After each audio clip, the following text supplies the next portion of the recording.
Definition ये कहता है आयोनाइजेशन एनर्जी का minimum amount of energy required to remove an electron from an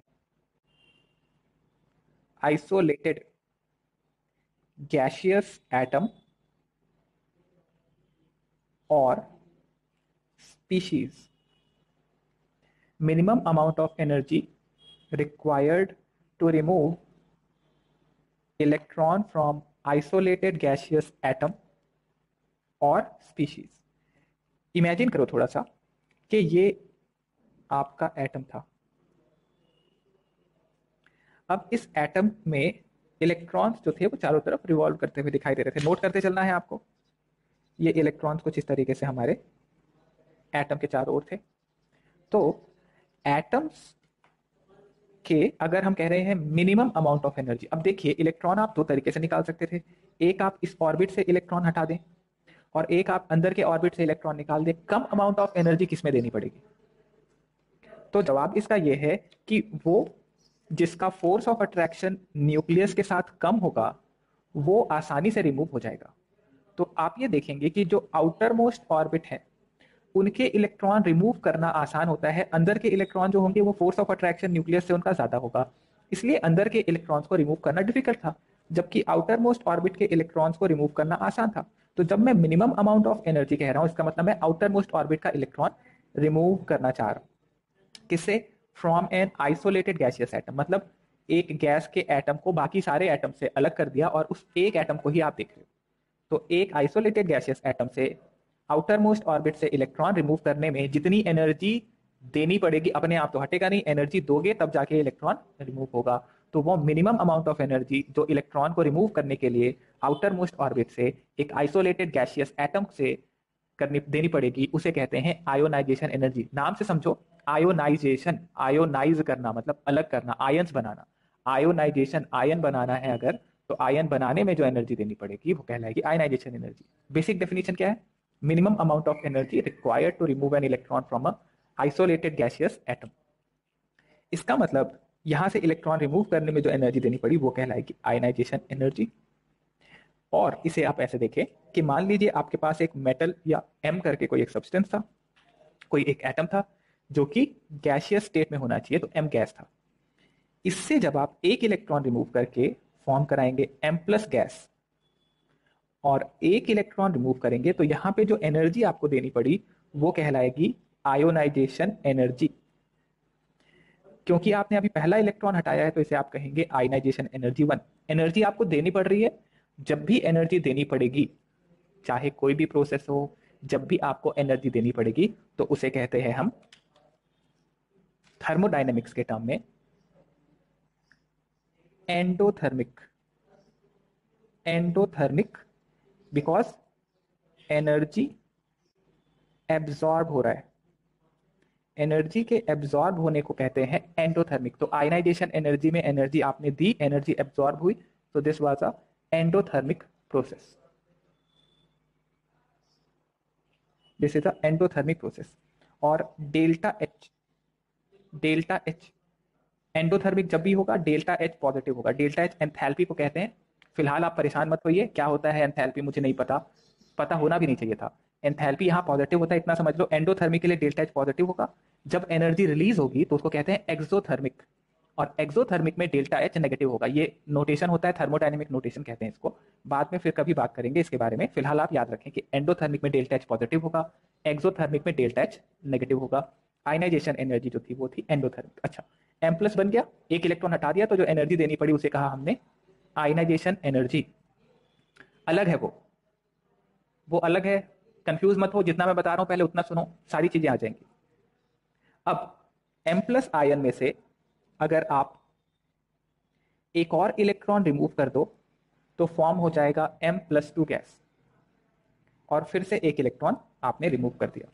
तो सेकंड इलेक्ट्रॉन रिमूव करने पे M+ को जो अमाउंट ऑफ एनर्जी देनी पड़ेगी वो होगी IE2, यानी कि आयोनाइजेशन एनर्जी 2। तो अगर आपको इन दोनों को ऐड करते हम, तो हमें मिल जाएगा M गिविंग M +2 इलेक्ट्रॉन। और जो यहाँ पे एनर्जी देनी पड़ी, एनर्जी को मैं कह रहा हूँ डेल्टा ई, वो कितनी होगी? फर्स्ट स्टेप में आयनाइजेशन एनर्जी 1 देनी पड़ी, सेकेंड में आयनाइजेशन एनर्जी 2, दोनों को हम जोड़ देंगे तो IE1 + IE2 इतनी एनर्जी देनी पड़ेगी, तब जाके M से M+2 बनेगा।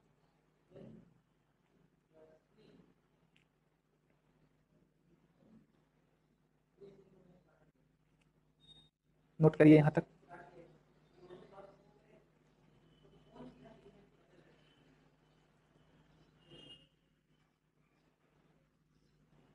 फर्स्ट इलेक्ट्रॉन को रिमूव करने को कहते हैं आयनाइजेशन एनर्जी 1, सेकेंड इलेक्ट्रॉन को रिमूव करना है तो ionization energy 2, then third electron को हटाना होगा तो आयनाइजेशन एनर्जी 3, 4, 5, 6 ऐसा चलता चला जाएगा।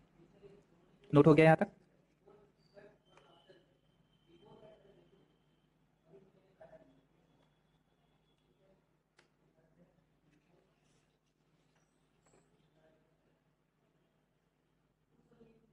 तो अगर हम एनर्जी वाइज देखें तो हमेशा आपको यह देखने को मिलेगा कि ionization energy 1, ionization energy 2, ionization energy 3 and so on, जब आप कंपेयर करते हो तो आयनाइजेशन एनर्जी 1 हमेशा कम होगा, आयनाइजेशन एनर्जी 2 से ज्यादा होगा, आयनाइजेशन 3 उससे और ज्यादा होगा, आयनाइजेशन एनर्जी 4 और भी ज्यादा होगा, बढ़ता चला जाएगा। होना भी चाहिए था। एक न्यूट्रल एटम था, इससे इलेक्ट्रॉन रिमूव करने के लिए एनर्जी देनी पड़ी। तो एनर्जी देने के बाद यहां हुआ क्या कि एक इलेक्ट्रॉन कम हो गया, इसका मतलब effective nuclear charge Z effective बढ़ गया। फिर अब उससे एक और इलेक्ट्रॉन रिमूव करना है। भाई पहले ही फोर्स ऑफ अट्रैक्शन बढ़ चुका था, क्योंकि एक इलेक्ट्रॉन हट चुका है, अब बचे हुए इलेक्ट्रॉन को बहुत इफेक्टिवली पुल करने का कोशिश करेगा न्यूक्लियस। तो फोर्स ऑफ अट्रैक्शन बढ़ गया, अब वहां से इलेक्ट्रॉन रिमूव करना है तो डिफिकल्ट होगा। फिर आपने मान लीजिए वहां से एक और इलेक्ट्रॉन निकाल दिया, फिर अब तीसरा इलेक्ट्रॉन निकालना है तो Z इफेक्टिव और ज्यादा बढ़ चुका है, तीसरा इलेक्ट्रॉन निकालना और मुश्किल होगा, और इसी तरीके से बढ़ता चला जाएगा आयनाइजेशन एनर्जी। ये किसी भी एलिमेंट के लिए हमेशा आपको देखने को मिलेगा कि आयनाइजेशन एनर्जी 1 से ज्यादा होगा आयनाइजेशन एनर्जी 2, ज्यादा होगा आयनाइजेशन एनर्जी 3। तो ये आयनाइजेशन एनर्जी आपको बता क्या रहा है? ये आपको बता रहा है कि इलेक्ट्रॉन का रिमूवल धीरे धीरे डिफिकल्ट होता जा रहा है, जैसे जैसे आप एक एक इलेक्ट्रॉन रिमूव करते जा रहे हो। तो वी कैन से हियर, जैसे जैसे आप इलेक्ट्रॉन रिमूव करते जाएंगे वैसे वैसे इलेक्ट्रॉन का रिमूवल डिफिकल्ट होता जाएगा। तो इस पॉइंट को हम लिख रहे थे, it is difficult to remove an electron from positively charged ion than from a neutral atom. Electron from positively charged ion than from a neutral atom. For example, हमारे पास है सोडियम एटम एंड Na+, ये दोनों gas थे।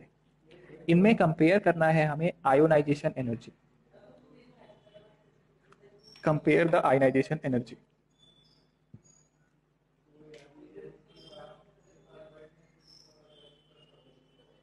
Compare the ionization energy.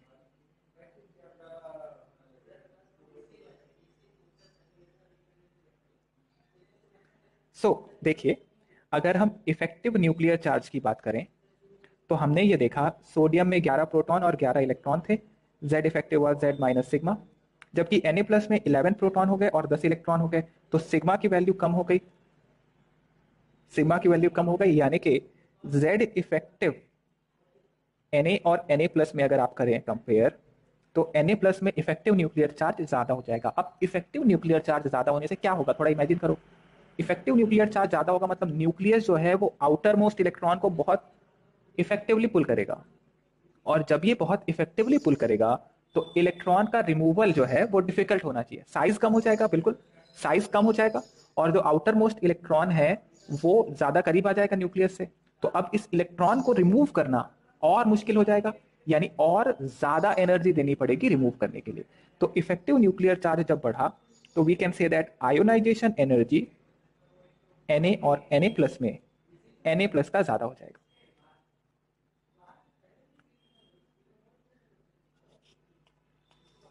Okay, इसी तरीके से अगर एक एग्जांपल और दूं मैं, तो हमने क्या सीखा यहां से, जैसे जैसे इफेक्टिव न्यूक्लियर चार्ज बढ़ेगा वैसे वैसे साइज कम होगी, साइज कम होगा और आयोनाइजेशन एनर्जी पे इसका असर क्या होगा, इफेक्टिव न्यूक्लियर चार्ज बढ़ेगा तो आयोनाइजेशन एनर्जी भी बढ़ती चली जाएगी।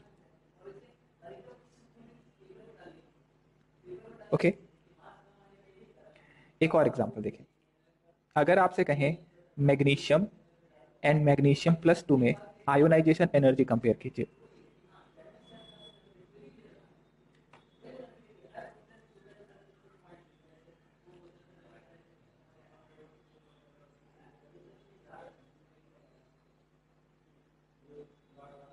ये तो बिल्कुल आसानी से हो गया होगा। जैसे जैसे पॉजिटिव चार्ज बढ़ता जाएगा वैसे वैसे आयोनाइजेशन एनर्जी भी बढ़ती चली जाएगी। आप ऐसे कह सकते थे, जैसे जैसे पॉजिटिव चार्ज बढ़ेगा वैसे वैसे इफेक्टिव न्यूक्लियर चार्ज बढ़ेगा, इफेक्टिव न्यूक्लियर चार्ज बढ़ेगा तो साइज घटेगा और आयोनाइजेशन एनर्जी बढ़ जाएगी।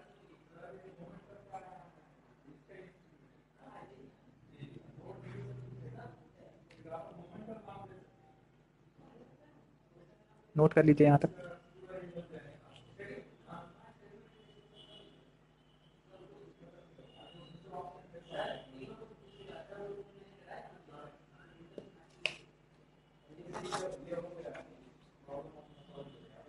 आगे लिखेंगे factors affecting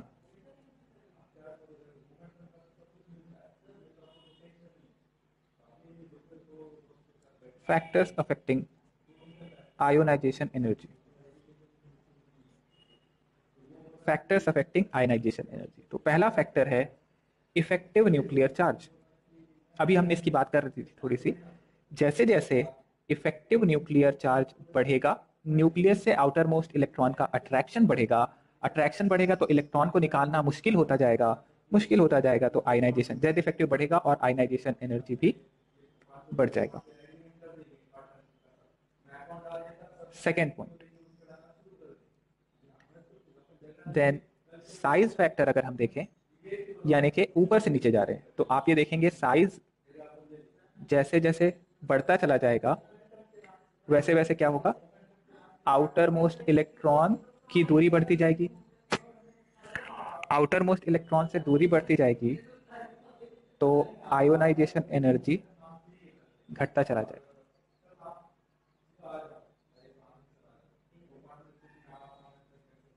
third point, electronic configuration.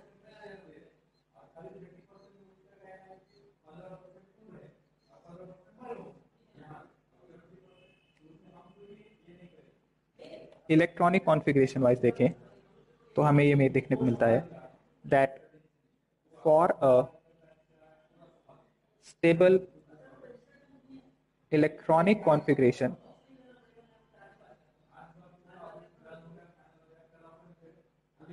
for a stable electronic configuration that is half filled or fully filled configuration,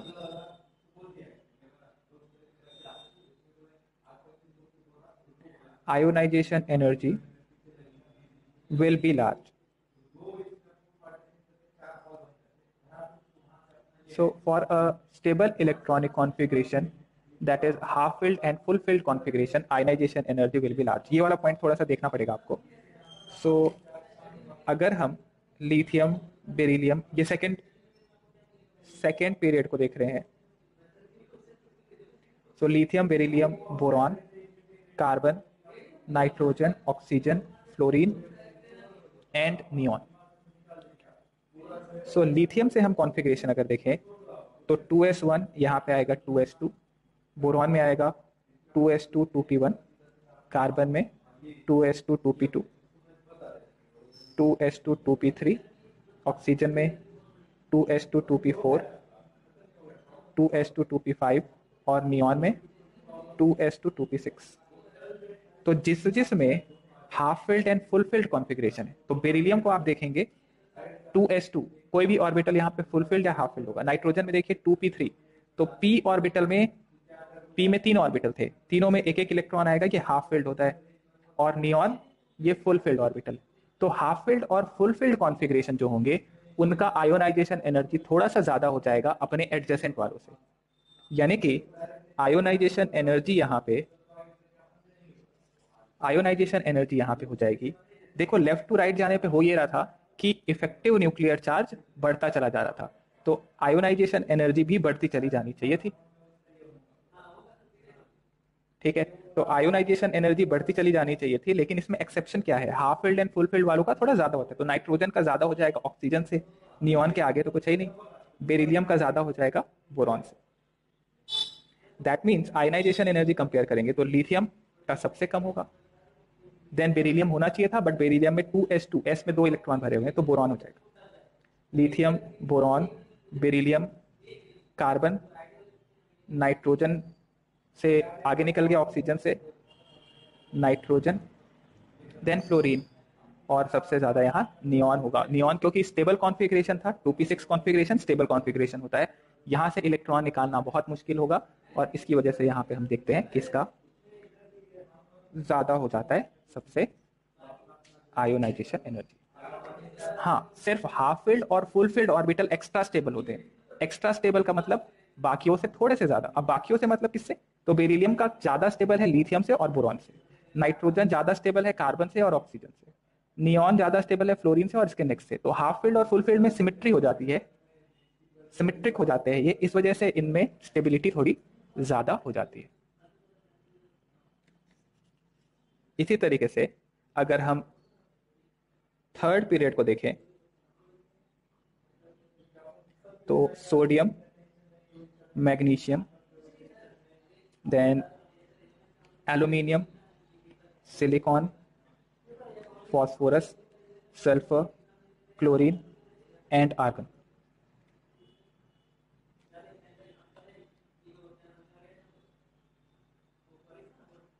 इनमें अगर हम इलेक्ट्रॉनिक आयनाइजेशन एनर्जी देखना चाहते हैं, आयनाइजेशन एनर्जी का ऑर्डर हमें यहाँ पे कंपेयर करना है, तो मुझे इन सब का कॉन्फ़िगरेशन लिखना होगा, कॉन्फ़िगरेशन लिखना होगा पीरियड में, तब जाके हम कंपेयर कर पाएंगे।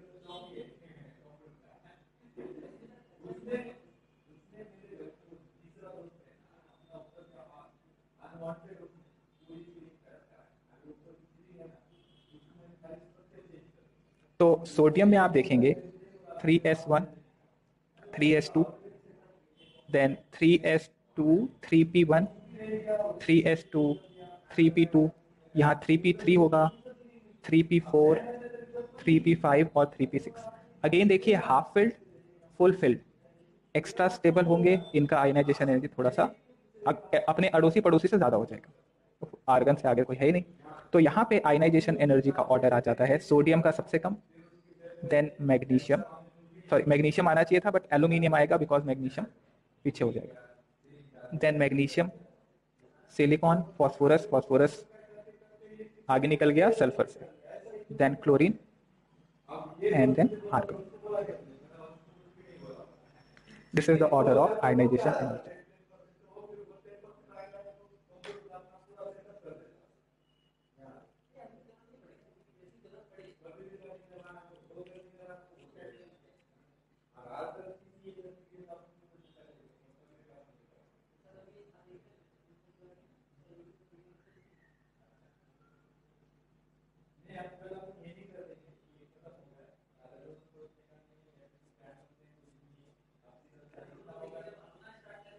ओके, नोट कर लिया हमने।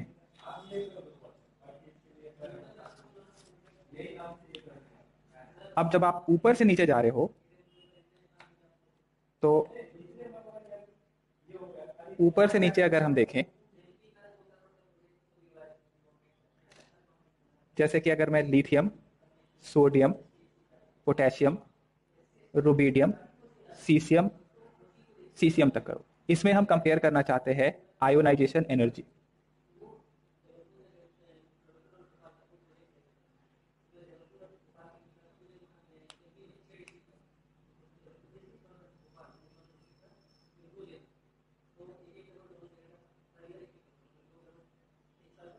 we have to compare the ionization energy.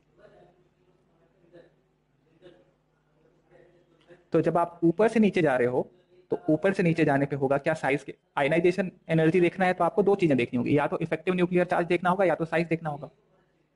हाँ, तो कॉन्फ़िगरेशन सेम है तो अब क्या करें हम, तो हम कहेंगे कि इफेक्टिव न्यूक्लियर चार्ज देखना था but that remains constant.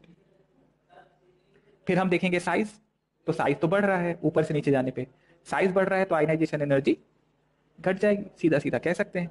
So lithium का सबसे ज्यादा होगा, साइज बढ़ेगा, sodium, potassium, rubidium and then caesium.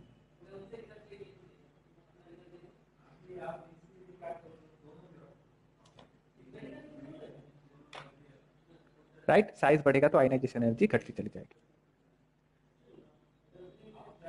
एक और एग्जांपल देखते हैं, अगर आपसे कहें लिथियम एंड बेरिलियम, इनमें कंपेयर करें ionization energy, compare the ionization energy of lithium and beryllium.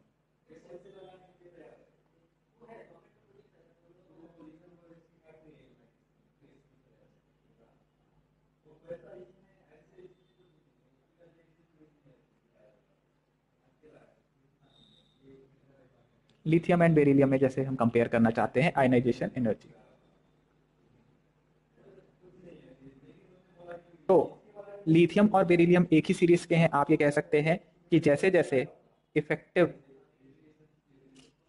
Nuclear charge बढ़ेगा, जेड इफेक्टिव बढ़ेगा, इफेक्टिव न्यूक्लियर चार्ज के बढ़ने से क्या होगा, जेड इफेक्टिव जब बढ़ेगा तो आयनाइजेशन एनर्जी भी बढ़ेगी। लेफ्ट टू राइट जाने पे इफेक्टिव न्यूक्लियर चार्ज बढ़ना चाहिए, इसका मतलब आयोनाइजेशन एनर्जी हो जाएगा लिथियम एंड बेरिलियम में, बेरिलियम का ज्यादा होगा लिथियम से। और यहाँ पे कोई हाफ फील्ड फुल फील्ड वाला दिक्कत भी नहीं आ रहा है।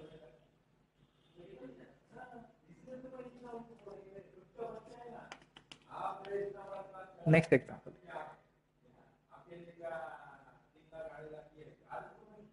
अगर हम कहें लेट्स से हम कंपेयर करना चाहते हैं carbon, nitrogen, oxygen, fluorine and neon, compare the ionization energy.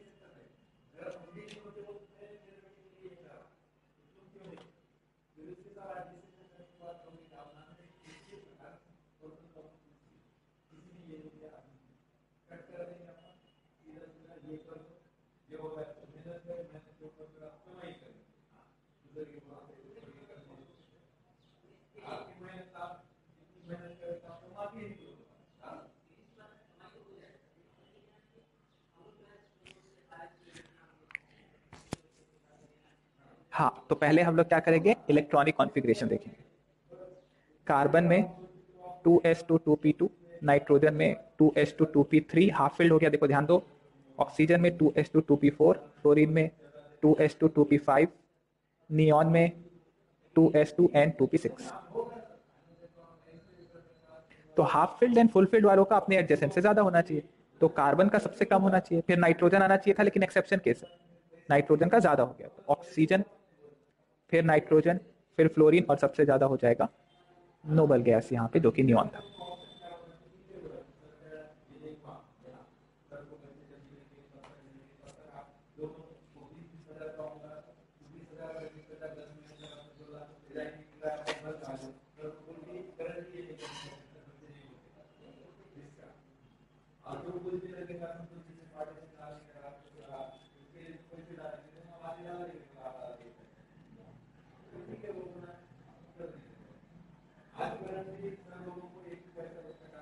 Okay, अब जरा हम कुछ इसमें इरेगुलरिटीज है उनकी बात कर लेते हैं।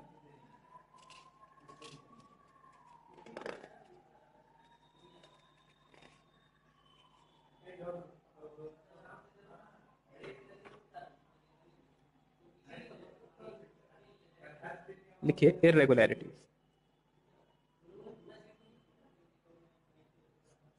तो पहला इरेगुलरिटी जो था वो हम लोग पहले ही डील कर चुके थे, वो था that half filled and full field configurations are extra stable and hence have higher ionization energy.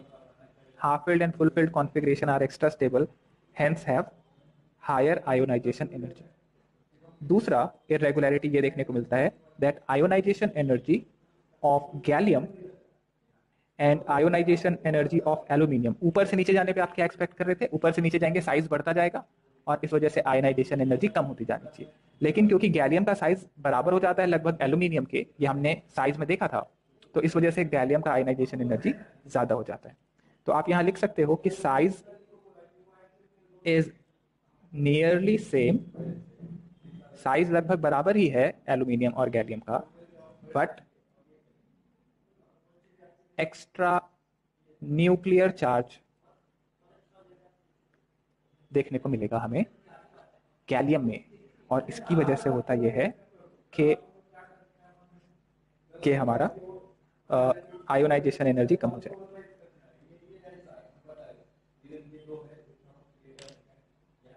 Third point, D orbital के लिए जब आप देखते हो तो 5d, 4d एंड 3d, इनमें आपको देखने को मिलेगा कि 5d का ज्यादा होगा, फिर 4d का, फिर 3d का। ऊपर से नीचे जा रहे थे तो साइज एक्सपेक्ट कर रहे थे आप बढ़ेगा और इस वजह से आयनाइजेशन एनर्जी कम होगा, लेकिन यहाँ पे उल्टा हो जाता है, 5d और 4d का साइज लगभग बराबर हो जाता है लेंथेनाइड कॉन्ट्रैक्शन की वजह से।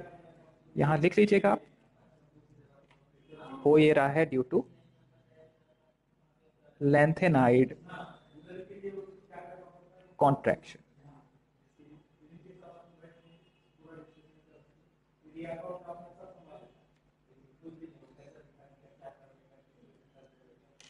ओके, जैसे कि एग्जांपल के लिए आपसे पूछे कॉपर, सिल्वर एंड गोल्ड, इसके अंदर में आप कंपेयर करिए what is the ionization energy, what is the ionization energy.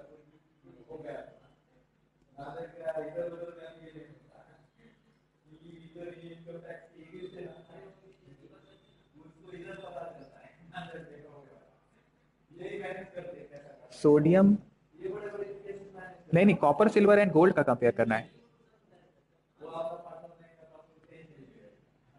Neon का ज्यादा होगा अपने दोनों एडजेसेंट वालों से, तो उसके एक तरफ कौन सा है, एक तरफ है फ्लोरीन और आगे निकलोगे तो सोडियम, दोनों से ज्यादा होना चाहिए नियॉन का आयनाइजेशन एनर्जी, बिल्कुल। तो कॉपर, सिल्वर, गोल्ड में आप देखिए कॉपर 3d का है, सिल्वर 4d का है और गोल्ड 5d का है। तो 5d, 4d, then 3d, this will be the order of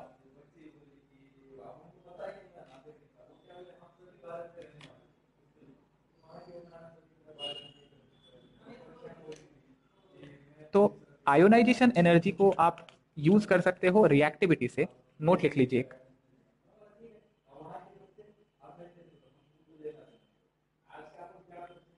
ionisation energy can be correlated with the reactivity, यानी आयोनाइजेशन एनर्जी जितना ज्यादा होगा, आयोनाइजेशन एनर्जी अगर कम है तो रिएक्टिविटी ऑफ मेटल ज्यादा होगा। अगर आयोनाइजेशन एनर्जी ज्यादा हो जाएगी तो रिएक्टिविटी ऑफ मेटल कम होती जाएगी, यानी जितनी कम आयोनाइजेशन एनर्जी, जितना आसान होगा इलेक्ट्रॉन को रिमूव करना, उतनी ही इसकी रिएक्टिविटी भी ज्यादा हो जाएगी। जैसे एक पॉइंट और देखो, नोबल गैसेस की आयोनाइजेशन एनर्जी काफी ज्यादा होती है क्योंकि वो एक्सेप्शनली स्टेबल है, इस वजह से आप देखते हैं कि नोबल गैस की रिएक्टिविटी भी उतनी ही कम होती है। तो लिख लेंगे हम, noble gases are inert towards chemical reactivity due to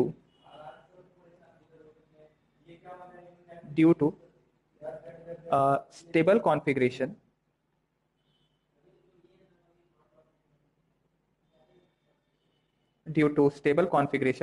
और स्टेबल कॉन्फ़िगरेशन की वजह से इसकी आयनाइजेशन एनर्जी काफी ज्यादा होती है।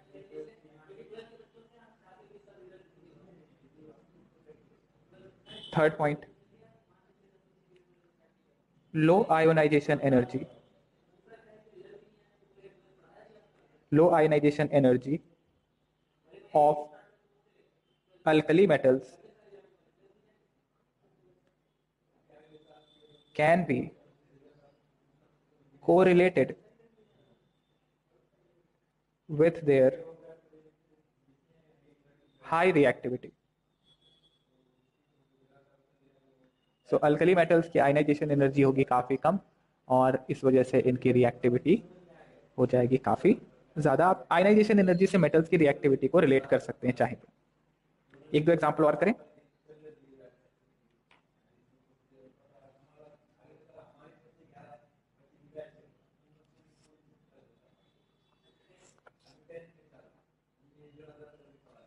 अच्छा बताओ ज़रा, लेट से हम कंपेयर कर रहे हैं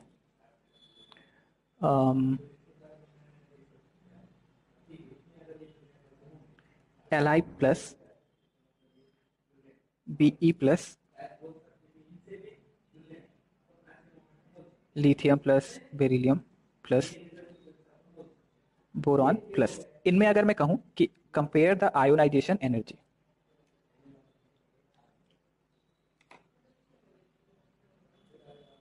कंपेयर द आयोनाइजेशन एनर्जी,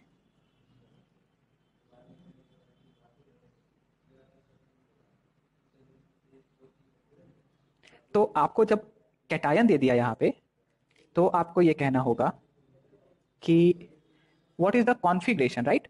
तो लिथियम का कॉन्फ़िगरेशन क्या था, 1s2 2s1, तो ये हो जाएगा 1s2, एक इलेक्ट्रॉन रिमूव करने के बाद ये हो जाता है 1s2 2s1, इधर आ जाएगा 1s2 2s2, एक इलेक्ट्रॉन रिमूव करने के बाद। बोरॉन में क्या था, 1s2 2s2 2p1, एक इलेक्ट्रॉन रिमूव कर दिया आपने तो बोरॉन प्लस बन जाएगा जो हो जाएगा 1s2 2s2। अब देखिए ये थोड़ा सा स्टेबल ज़्यादा हो जाएगा, यानी यहाँ से इलेक्ट्रॉन रिमूव करना डिफिकल्ट। 1s2 मतलब ये बन चुका है हीलियम का कॉन्फ़िगरेशन। तो हीलियम का कॉन्फ़िगरेशन मतलब नोबल गैस कॉन्फ़िगरेशन, और Nobel gas configuration extra stable हो जाएगा, और एक्स्ट्रा स्टेबल होने का मतलब इसकी स्टेबिलिटी काफ़ी ज़्यादा, आयनाइजेशन एनर्जी काफ़ी कम। तो बताओ क्या ऑर्डर आना चाहिए। बेरिलियम और बोरॉन में मैं ये कह सकता हूँ बेरिलियम प्लस और बोरॉन प्लस में बेरिलियम का कम होगा, बोरॉन का थोड़ा ज़्यादा होगा, लेकिन क्योंकि लिथियम में नोबल गैस कॉन्फ़िगरेशन है इसका सबसे ज़्यादा होना lithium plus.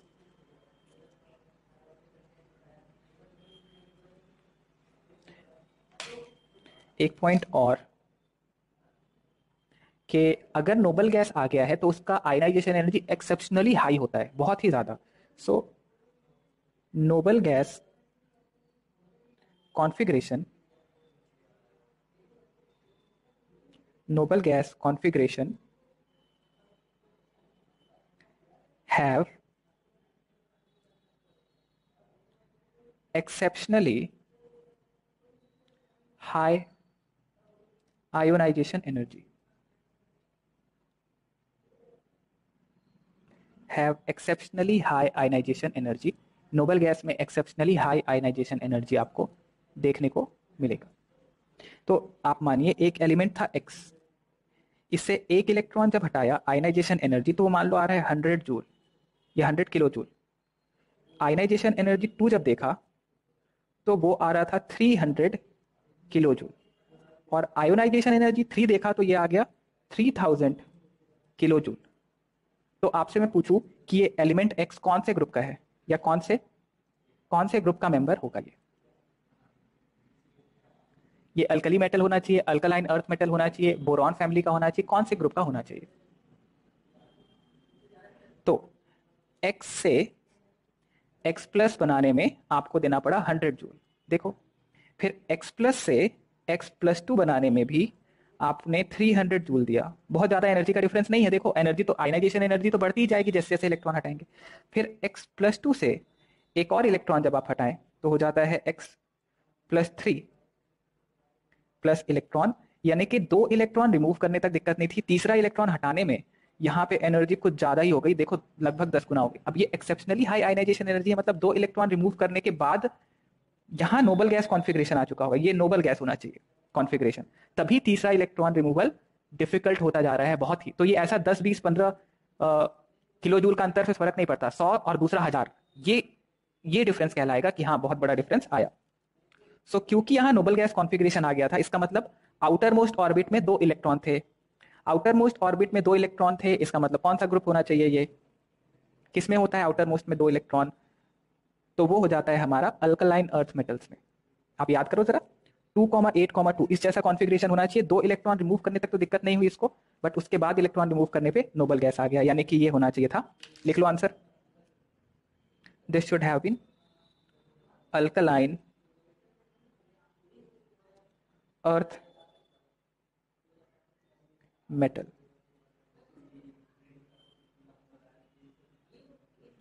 It should have been alkaline earth metal.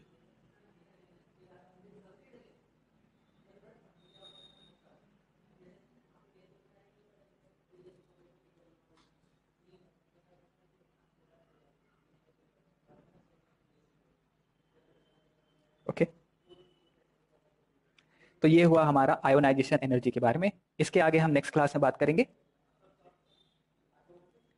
Electron gain enthalpy, electron affinity के बारे में बात होगी नेक्स्ट क्लास में, और एग्जांपल्स मैं आपको ग्रुप में डाल दूंगा आयनाइजेशन एनर्जी के, आप ट्राई कर सकते हैं। किसी को कोई डाउट है? फोर्थ आयनाइजेशन एनर्जी भी ज्यादा चेंज होगा क्या? देखो, थर्ड आयनाइजेशन एनर्जी के बाद इसका फोर्थ आयनाइजेशन एनर्जी 3000 से तो ज्यादा ही आएगा, ये बात तो समझ में आ रही है, लेकिन 3000 का 4000 हो जाएगा, राइट? मैं कह रहा हूं कि थर्ड आयनाइजेशन एनर्जी के बाद fourth ionization energy third ionization energy से तो ज्यादा होगा, लेकिन जैसे 3000 है तो मान लो 4000 हो गया, तो ये बहुत बड़ा डिफरेंस नहीं था 3000 से 4000 में, लेकिन 300 से 3000 में आप देखिए कितना बड़ा डिफरेंस आ रहा है।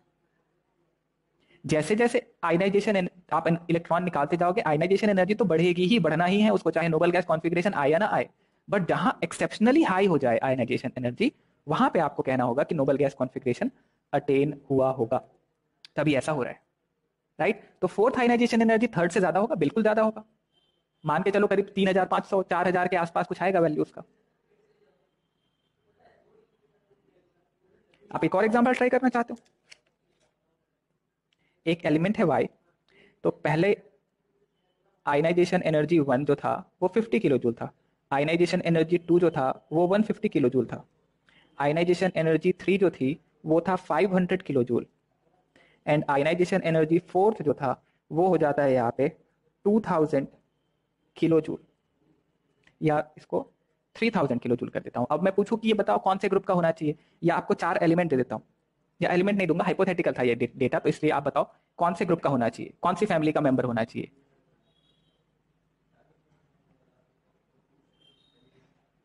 बिल्कुल, जब जब नोबल गैस कॉन्फ़िगरेशन अटेन होगा, एक्सेप्शनली हाई आयनाइजेशन दिख जाएगा अलग से, वो चमकता हुआ तुमको कि अरे इतना ज्यादा चेंज कैसे हो गया, इतना ज्यादा बड़ा डिफरेंस कैसे आ गया। जब भी एकदम ही एक्सेप्शनली हाई डिफरेंस है, मतलब नोबल गैस कॉन्फ़िगरेशन से आप इलेक्ट्रॉन निकालने की कोशिश कर रहे हो, तभी वहां पे इतना ज्यादा आयनाइजेशन एनर्जी बढ़ गया, ये आप बिल्कुल कह सकते हो। तो बताओ जरा कौन से का होना चाहिए? तो y से y प्लस बनाने में IE1 दिक्कत नहीं हुई इसको, y प्लस से y प्लस टू बनाने में IE2, y प्लस टू से y प्लस थ्री बनाने में भी बहुत ज्यादा चेंज नहीं हुआ IE3, लेकिन y प्लस थ्री से फिर जब आप y प्लस फोर बनाने की कोशिश कर रहे हो तो एक्सेप्शनली हाई आयनाइजेशन एनर्जी, मतलब प्लस थ्री तक तो ठीक है, चौथा इलेक्ट्रॉन निकालने में दम निकल रहा है इसका मतलब क्या होना चाहिए? कॉन्फ़िगरेशन कुछ ऐसा होना चाहिए 2,8,3, 3 इलेक्ट्रॉन आउटर मोस्ट ऑर्बिट से निकल जा रहे हैं, कोई दिक्कत नहीं है, उसके बाद फिर जब आप नोबल गैस से निकालने की कोशिश कर रहे हो तो ये प्रॉब्लम करने लगेगा। तो ये हो जाएगा हमारा बोरॉन